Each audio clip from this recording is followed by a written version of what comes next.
ಇಲ್ಲಿ ಈ ಮೈದಾನನಿಗೆ ಏನಾದ್ರೂ ಒಮ್ಮೆ ಮೈ ತುಂಬಿ ಬಂದರೆ ಸಾಕು, ನಿಮ್ಮ ಮೂವರನ್ನು ಮನವನ್ನತ್ತ ಕಡ್ದಾಕಿ ಇದೇ ಮೊದಲು ಮುಚ್ಚಿ ಕಿಚ್ಚು ಹಚ್ಚುವೆ ನಿಮ್ಮ ತಾಪಿ ದೇಹಕ್ಕೆ.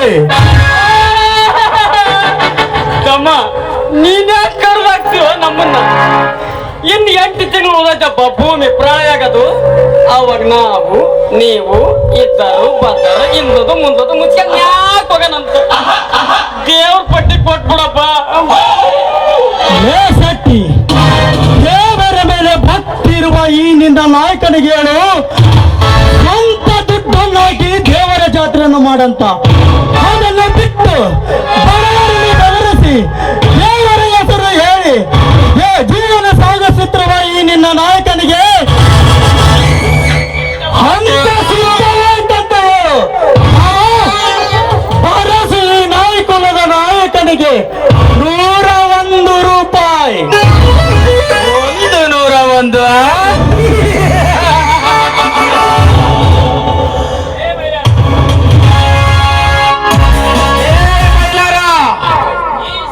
ಈ ಸೂರಪ್ಪ ನಾಯಕನ ಮುಂದೆ ಸವಾಲಾಕಿ ನಿಂತಿರುವೆಯಲ್ಲ,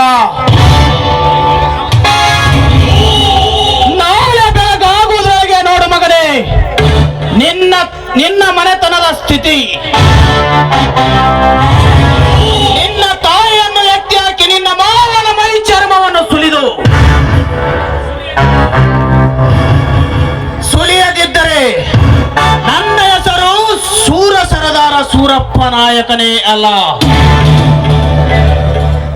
ಬರುತ್ತೇನೆ ಭದ್ರನಾಯಕ.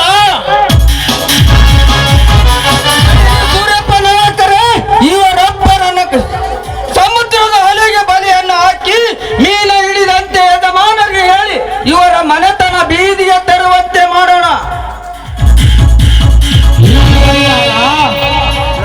ಮಲಯಾಳ ಬಡವರ ಬದುಕುವುದು ತುಂಬಾ ಕಷ್ಟ ಇದಪ್ಪ. ಈ ಹಳ್ಳಿಯಲ್ಲಿ ಈ ನಾಯಕರ ದರ್ಪ ದಿನದಿಂದ ದಿನಕ್ಕೆ ಜಾಸ್ತಿ ಆಗುತ್ತಿದೆ. ನಮ್ಮಂತ ಬಡವರು ಬದುಕುವುದು ಜೀವನದ ಗತಿಯಲ್ಲಪ್ಪ. ಮಾಮ, ಅವರ ದರ್ಬಾರಕ್ಕೆ ನಾವೇಕೆ ತಲೆಬಾಗಬೇಕು? ಅವರೇನು ನಮಗೆ ಅನ್ನ ಹಾಕುವ ಅಧಿಕಾರಿಗಳ ಅಥವಾ ಬಡವರನ್ನು ಎತ್ತಿಡಿದು ಜೀವ ಉದ್ಧಾರ ಕೊಡುವ ಧರ್ಮವಂತರ ಅಥವಾ ಊರಿಗೆ ಉಪಕಾರ ಮಾಡುವ ಉದ್ಧಾರಕರ?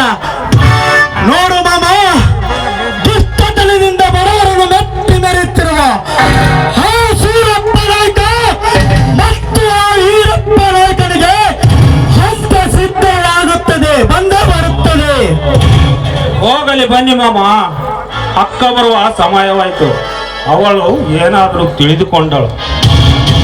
ಹೌದು ನೋಡಪ್ಪ ಮೈದಿನ, ಅಮ್ಮ ಬಂದ್ರೆ ಈ ಮನೆಯಲ್ಲಿ ಏನೋ ಒಂದು ರಾತಾಂತ ಆಗಿದೆ ಅಂತ ಮನಸ್ಸಿಗೆ ತಾಪ ಮಾಡ್ಕೊಳ್ತಾಳೆ. ಬನ್ನಿ ಇದನ್ನೆಲ್ಲ ಜಿಂದಿಗೆ ಮರೆತು ಈ ಹಬ್ಬದ ಸ್ಥಳದಲ್ಲಿ ಬಂದು